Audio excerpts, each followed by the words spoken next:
Hello everyone, this is Aditya and today we'll solve a problem which seems to be very difficult but is very easy. So let's see how to solve this, and please do like, share and subscribe my channel.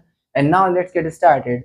So let's see the problem. It states that limit as n tends toward 5 of the summation as I goes from 1 to n into negative 1 raised to power I into the integral 0 to 1 of ln x raised to power I dx, right? This is the question. Okay. So let's see how do we manipulate this question and how do we solve it and simplify it, right? So limit as n tends toward 5 of summation as I goes from 1 to n negative 1 raised to the power I into integral 0 to 1 of ln x raised to the power I dx, right? This is the question. Okay. So we can bring this negative 1 inside the integration, right?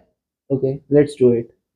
So limit as n tends toward 5 summation I goes from 1 to n of the integral 0 to 1 negative 1 raised to the power I into ln x raised to the power I dx. Now use the property of exponents and simplify it.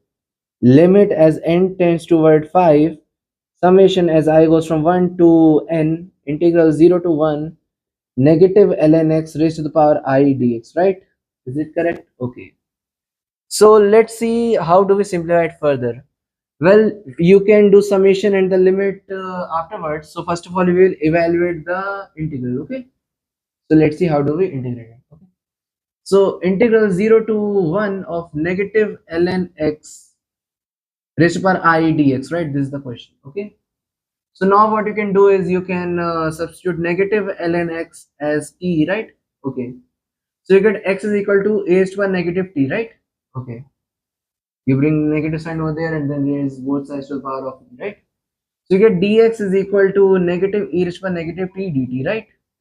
And observe that as x is tending towards 0, this expression t is, as x is going towards 0, t is tending towards positive infinity, right? Since ln of 0 is tending towards negative infinity and negative of negative infinity is positive infinity, right? Okay.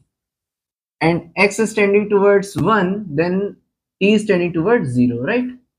Since ln of 1 is 0, right? Okay. So you get integral infinity to 0 of t raised to the power I into a raised to the power negative t and with a negative sign dt, right? This is the case. Okay.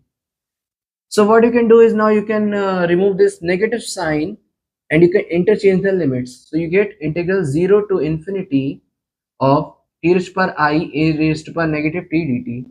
Now how do we simplify this? Well, if any one of you know the gamma function, then you can say that it is equal to I plus 1 factorial, right?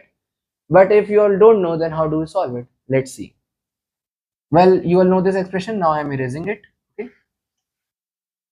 So let's see. You get integral 0 to infinity of t raised to power e I e raised to power negative t dt, right? This is equal to gamma of I plus 1 and it is equal to I plus 1 factorial, right? Sorry, this is equal to I factorial. Okay. You all know this, but we will not use this, right? Because many of you may not know this. So that is why I am giving a general idea how to solve such kind of integral, right? Let me erase this and let's see further. So you cut it like this. I hope the mic is fine. Okay. This is first function. This is the second function, right? You can just assume for the time being. Okay. So what is the derivative of this function? Well, this is u and this is dv, right? So you say it is equal to u, and what is t raised to the power I, and what is the integral of this stuff? It is e raised to the power negative t, and the limits are 0 to infinity, right? This is clear, I hope, right?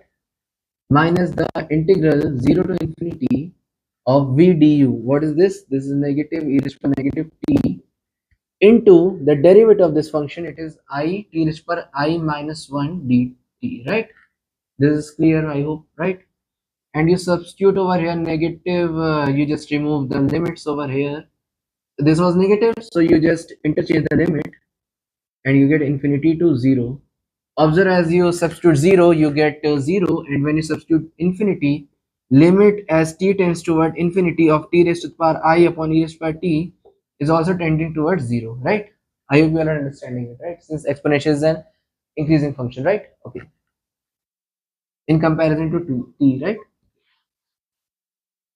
So this is 0, this minus, and this minus becomes plus I outside integral 0 to infinity t raised to power I minus 1 of e raised to power negative t dt, right?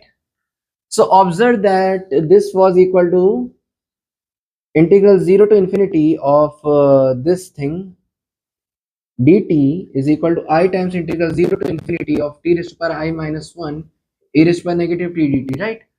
If we assume this as a function f at I, then this is equal to I into f at I minus 1, right? Is it correct?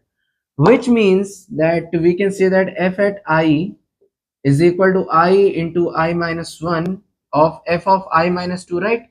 From the similar pattern, since we can say that f at I minus 1 is equal to f at I minus 2 into I minus, let me write it clearly, I minus 1 into f at I minus 2, right? Okay, we can say it. Yes. So which means we can write f at I is equal to I factorial into f at 0, and notice that f at 0 it will be the integral 0 to infinity of e raised to power negative t dt, and it is equal to negative e raised to power negative t 0 to infinity, right? You all can solve this simple integral. You get e raised to power negative t infinity to 0. When you substitute 0 you get 1, and we substitute infinity you get 0, right?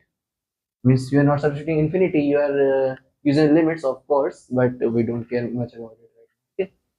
So this is equal to 1. So we get f at I is equal to I factorial, which means this stuff is equal to I factorial, right? This thing, let me write it clearly. This thing is equal to I factorial, right? Okay.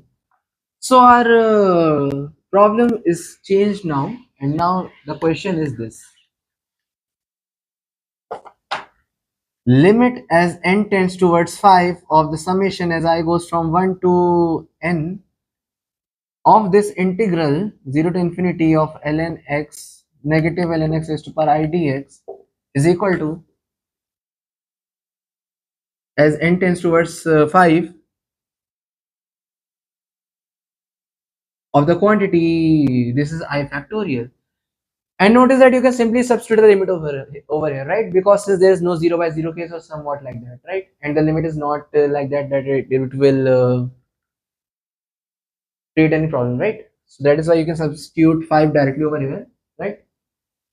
So you get I is equal to 1 to 5 of I factorial, it is equal to 1 factorial plus 2 factorial plus 3 factorial plus 4 factorial plus 5. You all can simplify it, or let me do it. 1 plus 2 plus 6 plus 24 plus 120, right? What is the answer? 30, 30 plus 33, 33, 153. You all can cross verify also if my calculation may be wrong, but that is the case, okay? Why I substituted 5 directly over here? Since it was not creating any trouble in the function. Because you can clearly substitute 5 over here and it will create no problem, okay?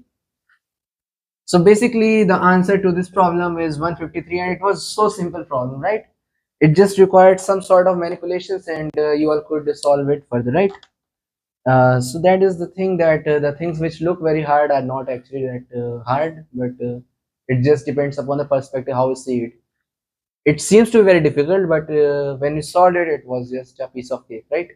So I hope you all understood the video, and please do like, share, subscribe my channel, and now thanks a lot. Bye bye, take care.